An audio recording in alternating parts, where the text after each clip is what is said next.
really see her making a difference in the lives of the students. She knows how to have fun so that learning is not boring. Is the most unselfish individual person I know. I had worked as an aide when I was 18. That was one of the part-time jobs I had. And I had always enjoyed that. And as time went on, to see the population and to meet the population of deaf and hard of hearing kids and realize I could make a connection there. I can make a connection with who they were, what they wanted, and how I could support them. To be able to see the children 100% involved at their campus, to be able to see those differences and prepare the kids for high school and enable them along the way to participate, to support their own hearing loss issues and solve problems that come up. I teach all the academic subjects as well as work with their hearing aids and their hearing loss and what those needs dictate. We do a lot of speech. It's integrated throughout all of those subjects, and as well as issues related to being hard of hearing.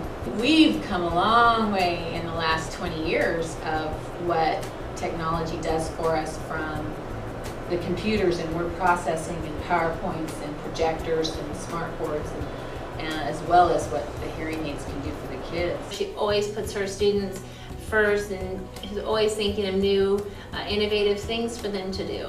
I love technology, and I love the opportunity that it gives me to bring something to the kids that they're not all seeing in their everyday lives at home. To connect with what's important to them and the things that they're interested, that this generation's interested in now.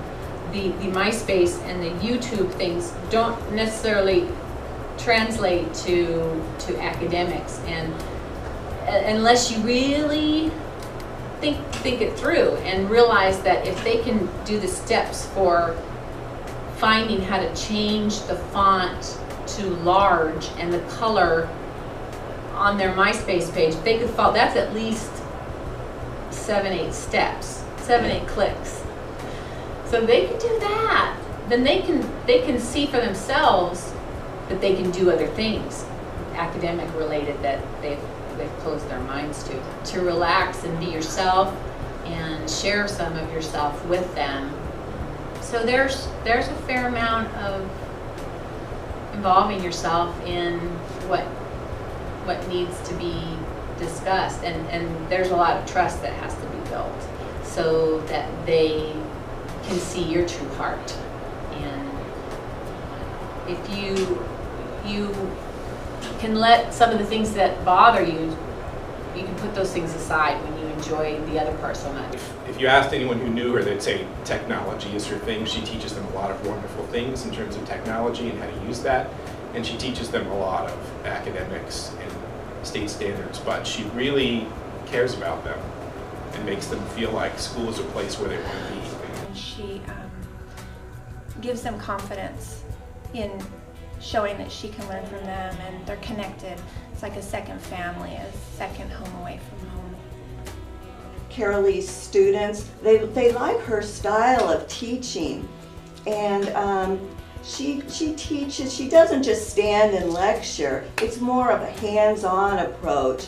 So the kids, they have fun. They think all they're doing is a fun activity, but they're actually learning at the same time, and they don't realize that. That's the way that Carolyn operates. She gets her students totally immersed in what they're doing and broadens their horizons and schema where they're going to become a strong, viable individual as an adult.